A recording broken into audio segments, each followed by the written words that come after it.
れだわ。 Halo guys, selamat datang lagi di channel ini bersama gue, Reborn. Buat yang baru gabung, jangan lupa dibantu like dan di-subscribe ya. Akhirnya, manga Tokyo Revengers Chapter 225 dalam versi full dan legal sudah rilis secara resmi pada hari ini. Chapter 225 ini pun memiliki judul Free for All atau bebas untuk semua. Seperti yang kita ketahui bersama, jika saat ini ketiga dewa terkuat penguasa Tokyo pun kali ini sudah hadir di lokasi taman bermain untuk bertempur. Pertempuran ini tentu saja terjadi jauh lebih cepat daripada jadwal yang mereka rencanakan sebelumnya, yaitu tanggal 14 Juli 2008. Penyerangan Takemichi serta kematian dari Drakenlah yang berhasil memicu mereka semua untuk bertempur pada malam festival Tanah Bata ini. Banyak sekali hal menarik yang terjadi pada chapter terbaru ini. Oleh karena itu, tanpa berlama-lama lagi, buat kalian yang penasaran dan mau tahu mengenai alur cerita dan pembahasan dari manga Tokyo Revengers Chapter 225, kalian bisa simak terus ya video ini sampai habis. Tokyo Revengers Chapter 225 dibuka dengan kedatangan dari Sano Manjiro, yang selanjutnya disusul oleh para anggota geng kantong Manji lainnya di belakangnya. Di momen ini, Maiki sama sekali tidak menunjukkan ekspresi apapun di wajahnya, dan Maiki pun hanya diam saja tanpa mengeluarkan satu patah kata pun dari mulutnya. Melihat kedatangan dari Maiki dan juga geng Kantomaji miliknya, Terano pun seketika tersenyum bahagia. Inilah yang selama ini diharapkan oleh Terano Sousu. Dia sudah menunggu-nunggu waktu di mana semua geng terkuat di Tokyo akhirnya berkumpul dan bertarung bersama. Di momen selanjutnya, Takemichi yang sejak tadi terlihat kehilangan arah, semenjak mengetahui kabar kematian dari Draken pun kini akhirnya mencoba kembali memberanikan dirinya untuk bicara sesuatu kepada Maiki. Takemichi berkata, "Maiki, jangan lakukan ini. Kita semua tidak boleh bertarung sekarang." Namun sayang sekali, karena suaranya yang sangat kecil dan terdengar bergetar, Maiki pun akhirnya tidak bisa mendengar apa yang diucapkan oleh Takemichi dengan jelas.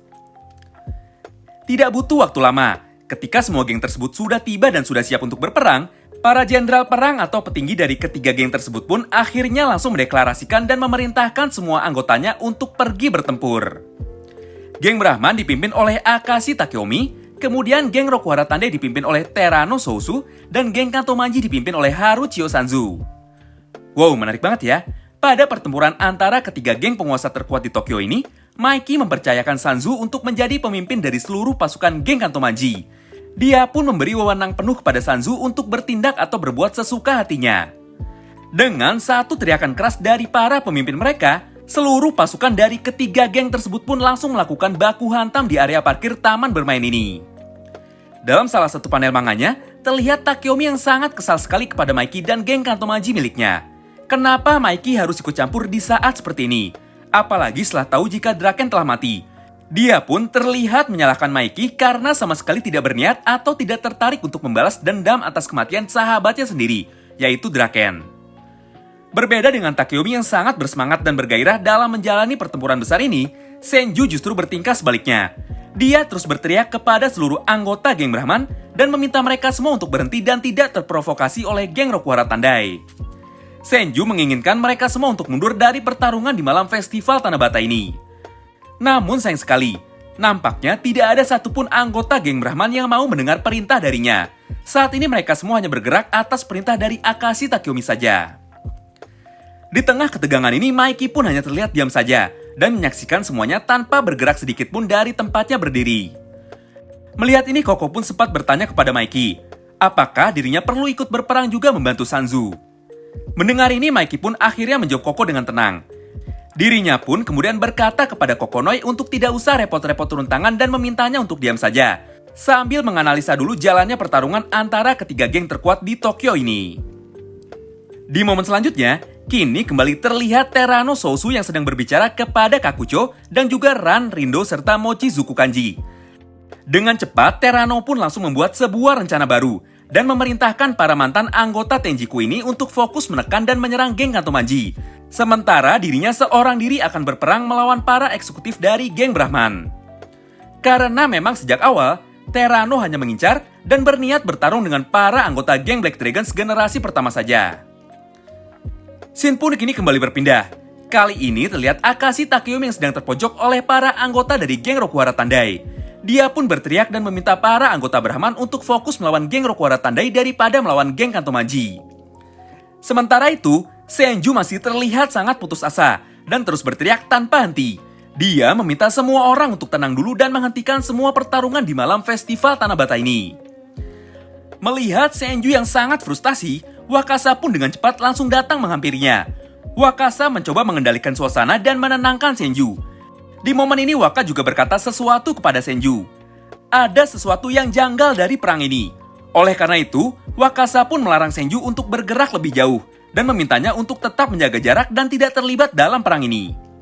Tidak sampai di situ, Wakasa pun kembali melanjutkan perkataannya. Kematian dari Draken telah memberikan dampak yang sangat besar bagi semuanya. Sambil menoleh ke arah Takemichi, Waka pun berkata, "Please take care our princess, Takemichi." Atau, tolong lindungi Kawaragi Senju, Takemichi. Wow, sebuah hal yang sangat menarik kembali terjadi. Di antara semua orang yang ada di medan perang ini, hanya Wakasalah satu-satunya orang yang sadar jika ada hal yang aneh terjadi pada perang kali ini. Dia pun merasa tidak nyaman dengan situasi ini. Untuk berjaga-jaga, Waka pun sampai melarang Senju untuk tidak terlibat dalam perang ini.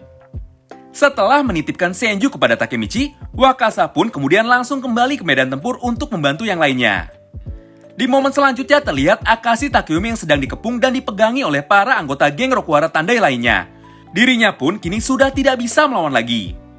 Tidak menyia-nyiakan kesempatan ini, Terano pun kemudian langsung datang ke arahnya dan berniat menghajar dan mengalahkannya di sini. Dengan kepalan tinjunya, Terano berniat menghantam wajah dari Akashi Takeyomi. Sambil melancarkan pukulannya, Terano pun berteriak, "Fortissimo!" Namun sayang sekali, di momen ini tiba-tiba saja Benkei muncul di hadapannya dan berhasil menahan tinju keras yang dilayangkan oleh Terano Sousu. Benkei pun kemudian berkata jika serangan Terano sangatlah lemah sekali. Tidak cukup sampai di situ. Setelah Benkei menahan serangan dari Terano Sousu, tiba-tiba dari samping terlihat Wakasa Imaushi yang muncul dengan cepat.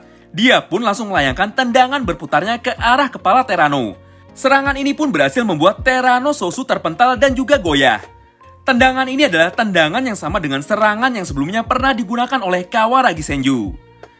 Melihat para mantan anggota geng Black Dragons generasi pertama berkumpul di depannya, Terano pun kali ini malah terlihat sangat bersemangat sekali. Dia pun seketika berkata, "Inilah yang aku tunggu-tunggu. Aku memang ingin tahu seberapa kuat kekuatan tempur para mantan anggota geng Black Dragons generasi pertama. Dan aku juga ingin melawan mereka semua." Sebuah chapter yang sangat menarik sekali, bukan?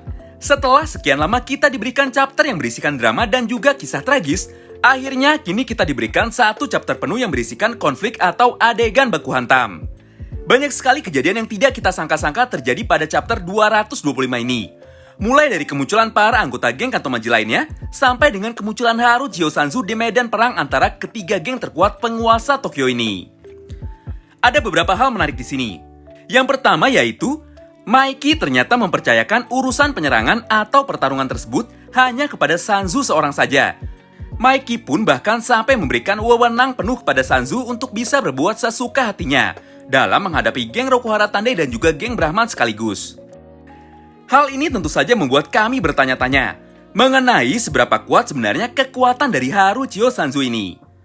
Ketika geng lain menurunkan semua jenderal perangnya dan juga seluruh member eksekutifnya untuk bertempur, seperti Takeyomi, Wakasa, dan juga Benkei dari geng Brahman, lalu Kakucho, Ran, Rindo, serta Terano dari geng Rokuhara Tandai, Maiki hanya memerintahkan seorang Sanju saja untuk berperang melawan mereka semua.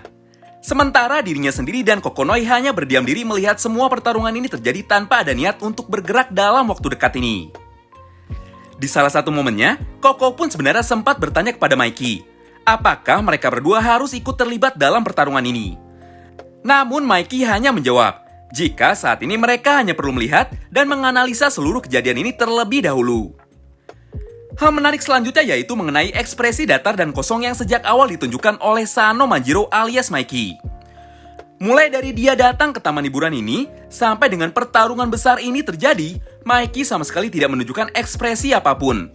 Bahkan setelah tahu jika Draken kali ini sudah terbunuh, Maiki sama sekali tidak bergeming. Di momen ini, fokus Maiki hanya tertuju kepada Takemichi. Dia terlihat tanpa henti memandangi Takemichi. Entah apa yang ada di dalam pikiran Sano Manjiro saat ini. Tidak ada satupun orang di medan tempur ini yang mampu memprediksi mengenai apa tindakan Maiki selanjutnya. Selain kedua hal tersebut, ternyata judul dari chapter 225 ini pun sudah cukup mendeskripsikan mengenai semua kejadian yang ada pada chapter terbaru ini. Pertarungan bebas pun seketika terjadi, dan tidak ada satupun geng yang berniat untuk bersekutu dengan geng lainnya. Semuanya bertarung demi kemenangan dan juga harga diri dari geng mereka masing-masing. Nah, itulah pembahasan alur cerita dan juga review singkat dari chapter terbaru manga Tokyo Revengers, yaitu chapter 225. Terima kasih banyak yang sudah simak video ini sampai habis ya. Sampai jumpa lagi di video selanjutnya. Bye-bye.